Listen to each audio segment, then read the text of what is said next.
Buenas tardes, en esta oportunidad vamos a hablar de los trastornos somáticos y trastornos relacionados, observándolos en el DSM-5 y cuáles son sus clasificaciones. En primer lugar, ¿qué es la somatización? La somatización, desde el punto de vista de la psicología, es cuando un individuo inconscientemente y sin buscarlo o sin proponérselo, convierte un malestar emocional en un síntoma físico, como por ejemplo vomitar de la ansiedad, sentir fatiga física después de una experiencia emocional muy intensa, dolor de cabeza después de una sensación de rabia muy fuerte, incluso subidas de tensión, desmayos, etc. Ahora, ¿cuándo se convierte la somatización, la cual muchos hemos experimentado y es un proceso natural de la conexión del cuerpo y la mente, en un trastorno de síntomas somáticos? Según el DSM-5, el primer criterio sería uno o más síntomas somáticos que causan malestar o dan lugar a problemas significativos en la vida diaria. No es ocasional, no es una cosa de una situación aislada en donde la persona está sujeta a una sensación emocional tan fuerte que le genera la somatización, o no es algo que se ve repetido. Por ejemplo, hay personas que ante casos extremos de estrés se les cae el cabello. Ahora, ¿qué sucede si estando en estrés o no estando en estrés, este problema se convierte en algo diario?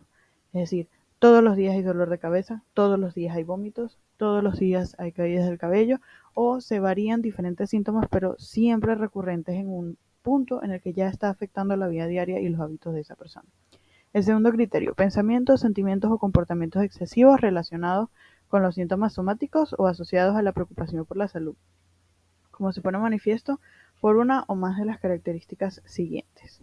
La primera, pensamiento desproporcionado y persistente sobre la gravedad de los propios síntomas.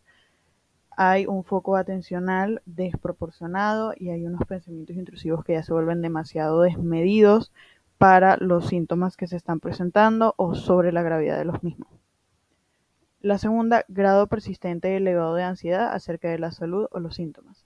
Hay una ansiedad persistente, hay una constante preocupación sobre el estado de salud, sobre la aparición de estos síntomas. El tercero, tiempo y energía excesivos consagrados a estos síntomas o a la preocupación por la salud. Un tiempo realmente excesivo o proporcionalmente grande del día, del mes o de las semanas es destinado a la preocupación por estos síntomas, a tratar estos síntomas, a buscar sobre estos síntomas, etc. Y el criterio C: aunque algún síntoma somático puede no estar continuamente presente, el trastorno somático es persistente. Es decir, como lo mencioné anteriormente, los síntomas somáticos pueden presentarse por una situación aislada, una vez cada 2 meses, una vez al mes, y la persona está bajo un estímulo emocional que somatiza. Ahora bien, esto no es persistente. Es una situación o una respuesta que se presenta a un estado emocional específico. Ahora bien, el trastorno somático sí es persistente. Se está presentando por más de 6 meses y no se detiene. La evaluación. Según el DSM-5, están especificar sí con predominio del dolor. Es un dolor persistente, la somatización está siempre ligada a dolor en algún área del cuerpo y es persistente y siempre es la misma área o varía de las áreas, pero es un dolor más o menos similar. Y si es persistente, como comenté anteriormente, si ha durado más de 6 meses y si los síntomas son de duración prolongada. También está el evaluar si es leve, moderado o grave. Cuando es leve, se cumple uno de los síntomas especificados en el criterio B. Cuando es moderado, se cumplen 2 o más de los síntomas especificados en el criterio B. Y si es grave, se cumplen 2 o más de los síntomas especificados en el criterio B y además existen múltiples quejas somáticas. Un síntoma somático muy intenso, por ejemplo, no poder caminar de repente, mareos, dolor de cabeza, vómitos.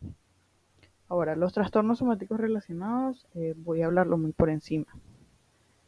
Según el DSM-5 está el trastorno de ansiedad por enfermedad, el cual cumple con 6 puntos a tomar en cuenta, los cuales son bastante extensos y los voy a resumir rápidamente.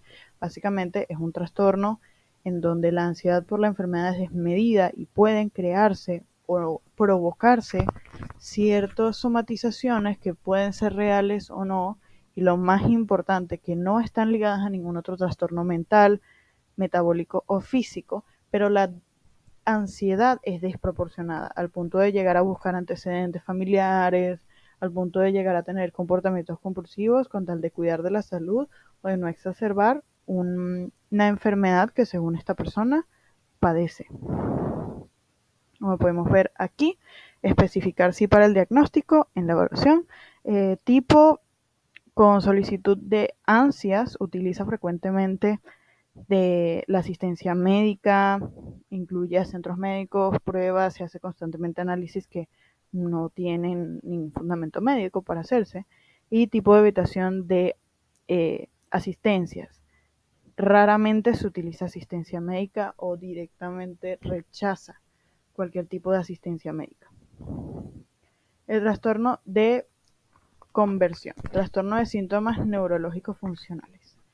Este básicamente se trata de un trastorno en donde un trastorno que puede identificarse bajo estos 5 puntos esenciales. La primera es que los síntomas de alteración de la función motora o sensitiva voluntaria no son respaldados por ningún hallazgo de manera clínica, científica. Los médicos nunca encuentran ninguna situación o ninguna afección que pueda justificar estos síntomas.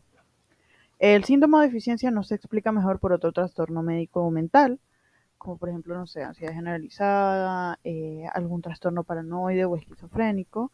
El síntoma causa malestar clínicamente significativo o deterioro en lo social, laboral y otras áreas importantes del funcionamiento de la persona. Afecta su día a día, su familiaridad, su entorno laboral o incluso el ejercicio de sus funciones.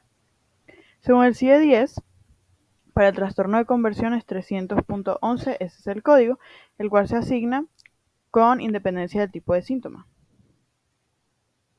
Estos son algunos puntos en donde explica mejor cuáles son los síntomas que se pueden ver. Debilidad o parálisis, movimiento anómalo, temblor, movimiento distólico, miocronia, deglutación, síntomas del habla, con ataques convulsivos, con amnesia, anestesia o pérdida sensitiva, con síntoma sensitivo especial, etcétera, etcétera. Según el DSM-5 se debe especificar si el episodio es agudo, síntomas presentes durante menos de 6 meses, persistentes, síntomas durante 6 meses o más, con factor de estrés psicológico, específicamente el factor de estrés, y sin factor de estrés psicológico, en donde no hay nada aparente que lo provoque. Pasamos a con influencia de afecciones médicas, está presente en un síntoma o afección médica que no sea un trastorno mental. Factores psicológicos o conductuales se afectan negativamente a la afección médica, es decir, hay una afección médica presente. Los factores psicológicos y conductuales del criterio B no se explican mejor por otro trastorno mental, como por ejemplo el trastorno de pánico, el trastorno de depresión mayor, el trastorno de estrés postraumático. Según el DSM-5, los factores han incluido en el curso de afección médica como se pone de manifiesto en una estrecha asociación temporal entre el factor psicológico y el desarrollo de exacerbación o retraso de recuperación de la afección médica. Estas afecciones mentales están afectando gravemente el deterioro o el avance de esta afección médica.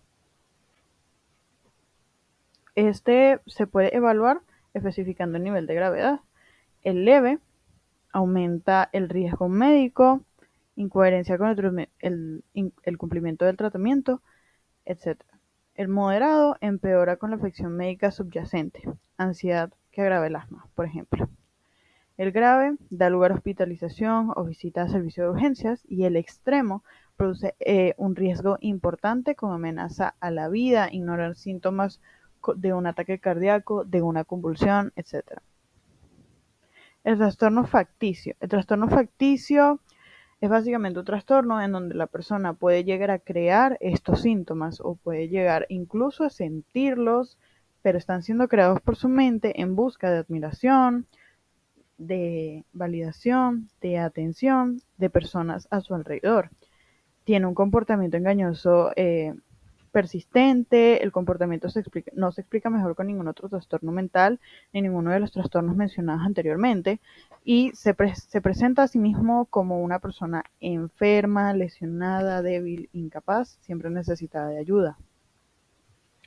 Este trastorno facticio Rara vez se presenta en niños, pero aún así puede presentarse y agravarse muy rápidamente, ya que es una persona que se siente necesitada de atención, de cariño o de cuidados constantemente y al no tenerla se desestabiliza. Otros trastornos de síntomas somáticos especificados o relacionados específicamente según el DSM-5.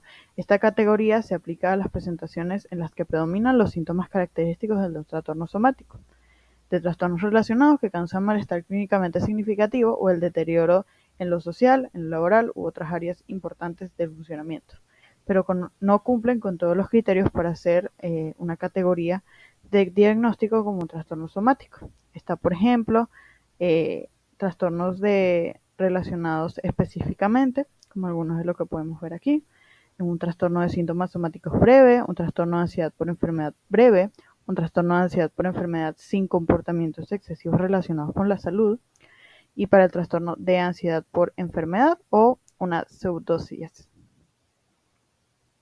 El diagnóstico. Trastornos de síntomas somáticos relacionados no específicamente, como ya podemos ver, esta categoría se aplica en las que predominan los síntomas caracterizados del trastorno somático, pero se muestra el deterioro social, etc. Vamos a centrarnos en el trastorno de ansiedad por enfermedad. Los tipos de diagnóstico.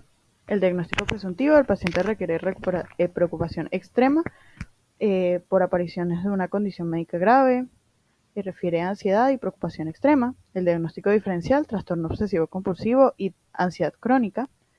El diagnóstico por descarte, determinar que la preocupación de sufrir una condición médica grave es excesiva.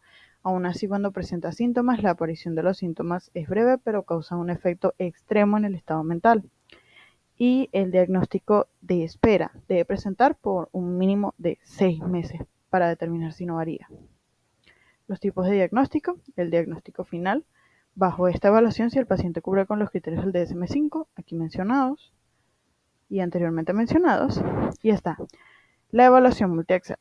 En el eje 1, trastornos clínicos y problemas que se pueden ser observados de atención clínica, el trastorno de ansiedad por enfermedad, el paciente presenta síntomas de ansiedad crónicos y excesivos causados por preocupación y presenta afecciones graves de salud. El trastorno de personalidad y retraso mental no se identifican trastornos de la persona específicos. El eje 3, enfermedad médica, no refiere a enfermedades médicas relevantes. El eje 4, problemas psicosociales y mentales, el paciente refiere ansiedad extrema, preocupación excesiva y constante de las afecciones. Sus relaciones sociales y estado anímico son afectadas. El paciente evita entornos donde le genera ansiedad de contagio, como hospitales, escuelas, lugares abiertos o con mucha gente. Y el eje 5, evaluación de ansiedad de actividad global.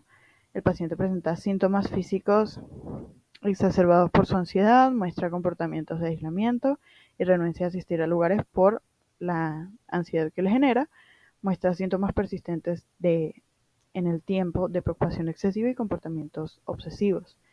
El protocolo de diagnóstico, terapia cognitivo-conductual y ayuda psiquiátrico por tiempo controlado con ansiolíticos.